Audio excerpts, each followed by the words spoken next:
Alors, pour aller au Kabola, comme spécial. Mais non, pas spécial. T'es pas nanga. Ma belle na bango ezali. Bolam na bango ezali. Mais ma belle bango de tozo lobila. Congo ça ndinga ko se diviser ti.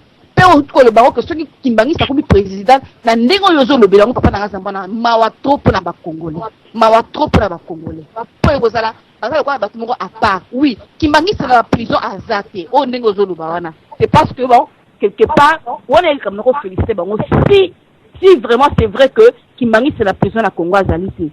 Mais papa Zambouana, Congo est un moko. Tu vois qu'on divise en côté. Yo za Kimbangi c'est nga la Kimbangi c'est ça. Si quoi ah là tu es au Kabolaka, à tout Kabolaka tant que qui. Kimbangi c'est na ba Congolais mususu waza eloko moko. Congo est tonga mapona peuple moko. To rebela Kimbangi c'est comme to rebela catholique, to rebela protestant. En plus ma musulman ko to bazaka pe na Congo to boya ba ko to bazaba ndeko na biso bango surtout.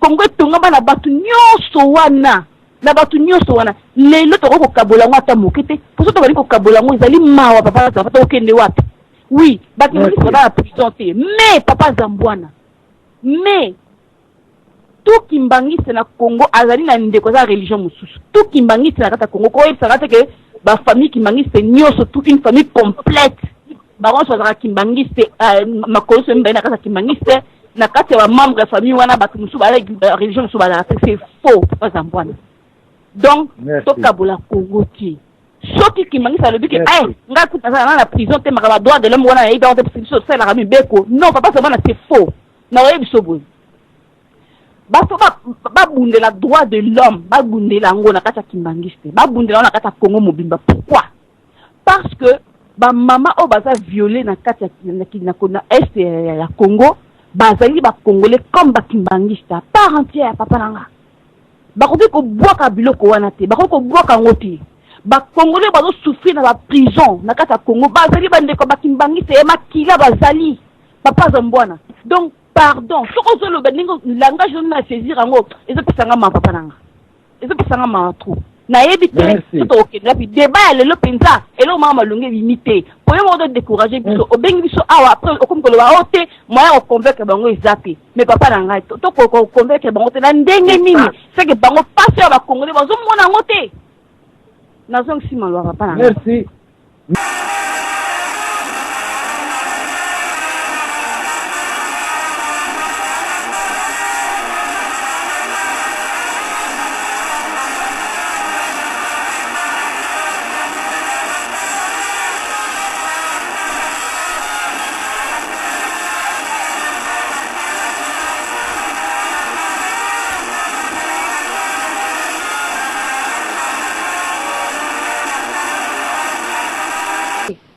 Alors, pour aller au Kabola, comme spécial. Mais non, pas spécial. T'es pas nanga.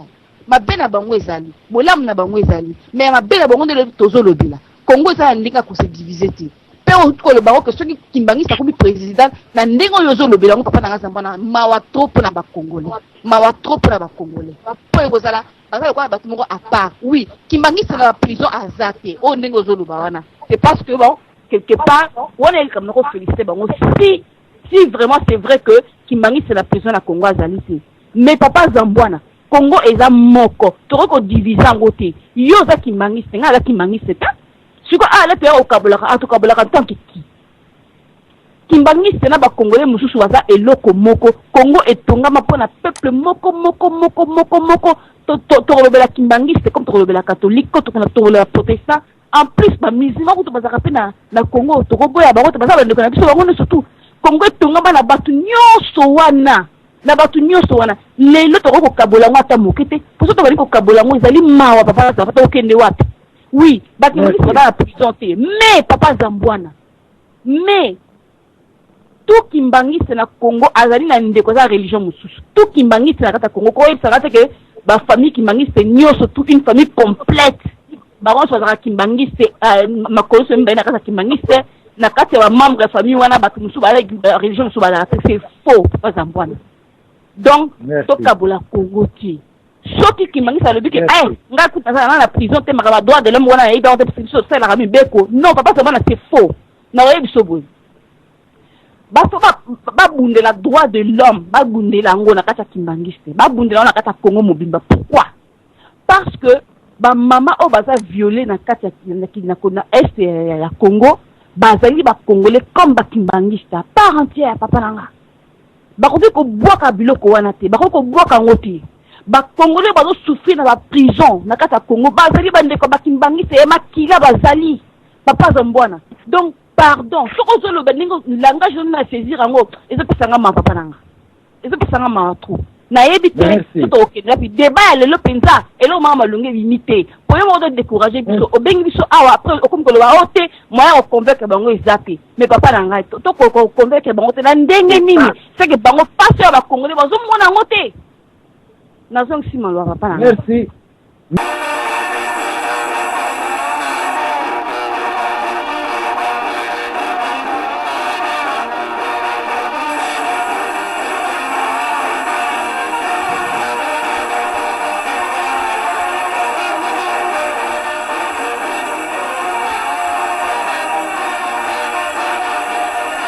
Merci maman Mise ndenge olobi awa c'est exactement yangonde na toza koluka batu neti yo ndenge okotele yango c'est ce message là qu'il faut passer vraiment au Kimbangiste. Il y a raison, il y a élection. Donc jusque là je suis très satisfait moi personnellement na message ndenge okotele ki ba mama va violer na est. Il y a aussi des Kimbangistes ba village oyo eza pillé kuna. Il y a aussi des villages de Kimbangistes ba ferme la Kimbangistes pe eza kuna. Voilà pourquoi il faut voter papa Etienne Tshisekedi. Donc yo maman Mise oye ko challenger te mais oye vraiment ko ça la raison pourquoi un Kimbangiste doit voter pour les changements, pourquoi les Kimbangistes doivent voter papa Etienne Tshisekedi ba ferme na bino kuna na Kivu zate ba maman baza ko vele kuna est-ce qu'il n'y a pas de Kimbangiste aussi peuvent pas yeba ete awa eza eloko ya Kimbangiste te ya papa Mfumondongo alobi te mais eza question ya réalité du jour ya makambo eza koleka na Congo nde yango wana oyoka ete lemba ma iuna ubendanga nsombe mama Mise ndenge olobeli ce message là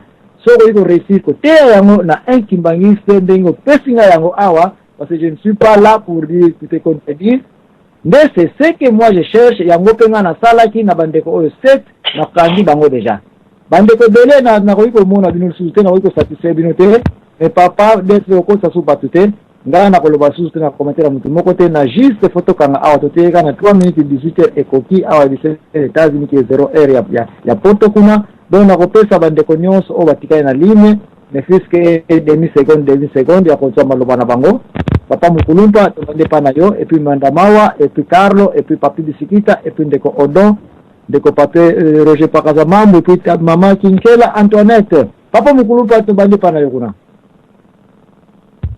Merci pour la émission. En tout cas, merci pour la Opesanga Maloba. Comme ils ont la seconde, na pesika bonne soirée, bonne nuit na bande konyoso. Courage pour la lobby ba oba kosala na tongo.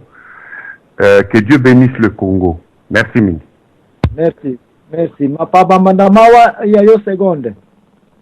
Yanga yi seconde papa la biso vraiment émission anelo vraiment équipe na mapé parce que to éviter to yolo banini pe to suksi na to éviter mais éthique eux on a quand même pas na yo qui non qui cause la mobilisation pour na to voter papa Tshisekedi mais mobilisation et c'est que non ba to ki mbang ou évitaki bangonde ba yo yebisa biso mais ba tongo ba zuitante po yo moko ozoti maloba nyo surtout alors ezali na pas mingi mais faut y battre Congo oyo ezali Congo ya bataki bango te ba voter na bango Kabila ba voter te Tshisekedi a gagner baloba poto epana.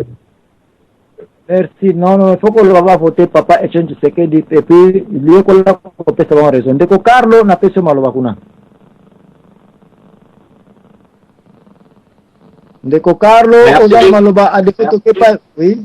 Merci mingi papa Nzambwana en tout cas ya émission na remercier bandeko nyonso ba intervenir papa Nzambwana il faut ebeloko moko to bundela Congo to bundela ba individualité. Ndenge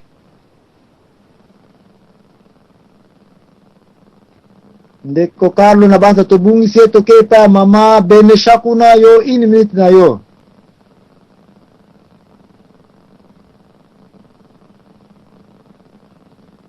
Mama bene shakuna na ebite soko za na ligne te boye to kei epa ya ndeko Papi Bisikita 1 minute na yo. Comment tu dis bakatania? J'espère aux autres hein. Oui, tu as ko ndeko Papi.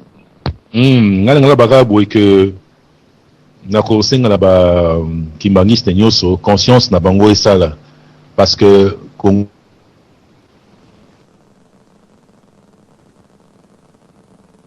ndeko odo mpambu na banza ya yo maloba ya suka kuna bandeko papisu na perdre ye baza kokata na ndeko za mwana. ah donc to émission esili kaka boye na banza lobi tozaka na ligne je ne sais pas tozaka biso mibale bango tisi bakatani ya Skype ezali ya kotonda j'espère que kuna radio lisolo eza kokontinue kosala yo toyoki yo sikoyo mama mise yo naza komona yo ata mokete na yo ngape awa kutu moya nakomela bino message ya te mpo nazoyeba te bakomeli ngake naza exprime na ete ndeni bozoyokanga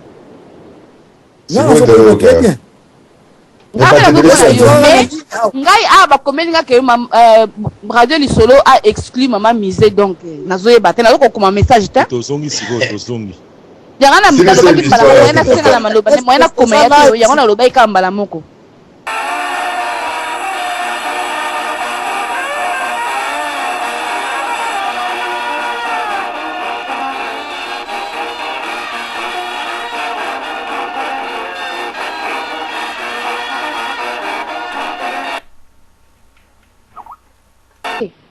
alors po yani kokabola sikoyo komi bakomi spécial maintenant baza spécial te papa na ngai mabe na bango ezali bolamu na bango ezali mais mabe na bango ndelo tozolobela Congo eza na ndenge ya kose divise te mpe okoloba ngo ke soki kimbangisa akomi président na ndenge oyo ozolobela yango papa na ngai zambana mawa trop mpo na bakongolais mawa trop mpo na bakongolais po ekozala baza lokola bato moko à part oui kimbangisa na prison aza te oyo ndenge ozoloba wana c'est parce que bon quelque part wana elikambo na kofélicité bango si vraiment c'est vrai que Kimbangi c'est la prison à Congo azalité.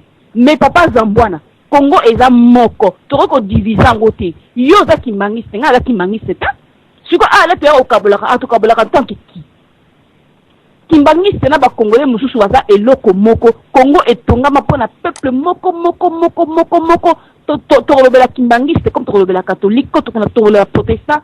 En plus ba musulman ko to bazaka pe na Congo to boya ba ko to bazaba ndeko na biso bango surtout.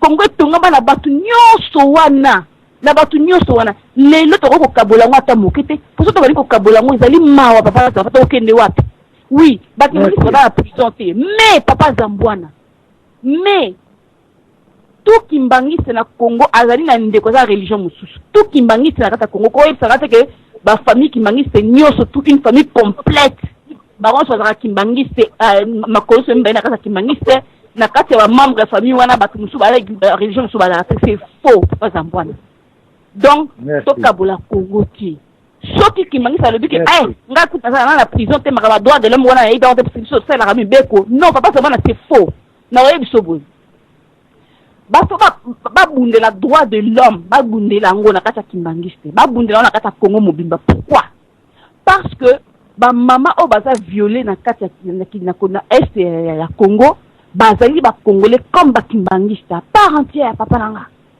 bakoki ko bwaka biloko wana te bakoki ko bwaka ngoti ba Congolais bazo souffrir na ba prison na kata Congo bazali ba ndeko ba kimbangista e makila bazali papa Zambouana donc pardon soko zolo ba ningo langage na saisir ngo ezo pesanga ma papa nanga ezo pesanga ma trop na yebi te tout ok la puis débat le penza et le mama lunge limité pour yo modo décourager biso obengi biso awa après comme ko lo ote moya o convaincre bango ezapé mais papa na ngai to ko convaincre bango te na ndenge nini c'est que bango passe ya ba Congolais bazo mona ngote na zong sima lo papa na ngai merci.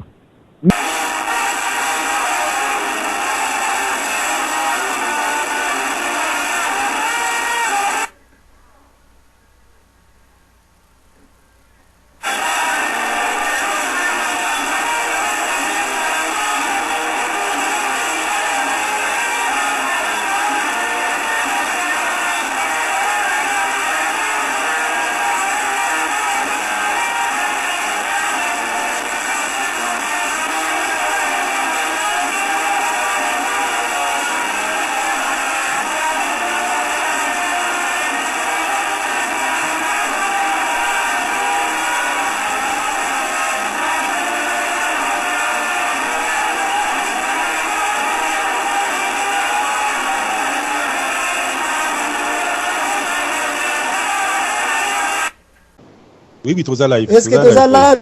Soki tozali live, maman mise zwa oyo baloba suka. En tout cas, na yebite na ndimi te que toza live. Même nazoloba kaka que bandeka so akimangiste en tout cas na yebite na koloba mabe na bino te. Na koloba mabe na bino te mais Congo eza na besoin toza liboke moko. Congo eza na besoin to bundela ba droit de l'homme. Congo eza na besoin to bundela démocratie ndenge sengeli. Nazongisi maloba. Ndeko Obo ya yo conclusion?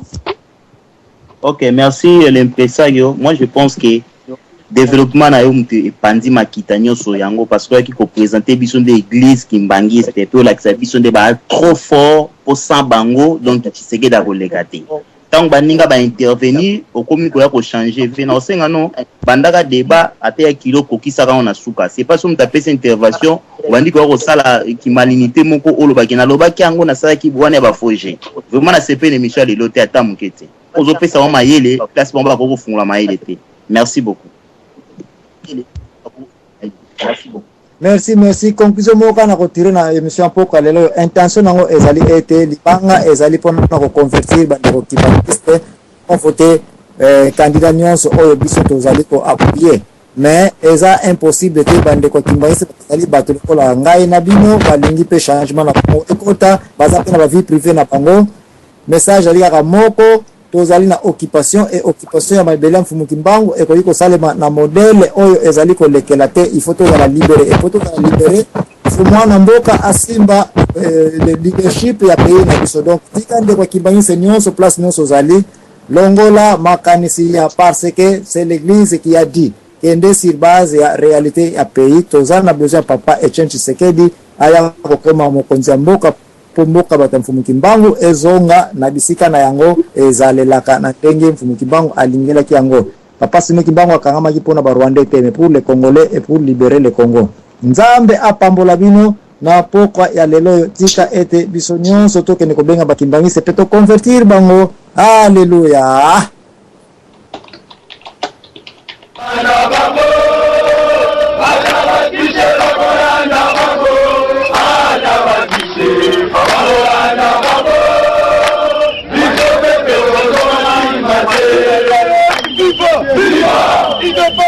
Viva! Viva! Viva! Viva! Viva!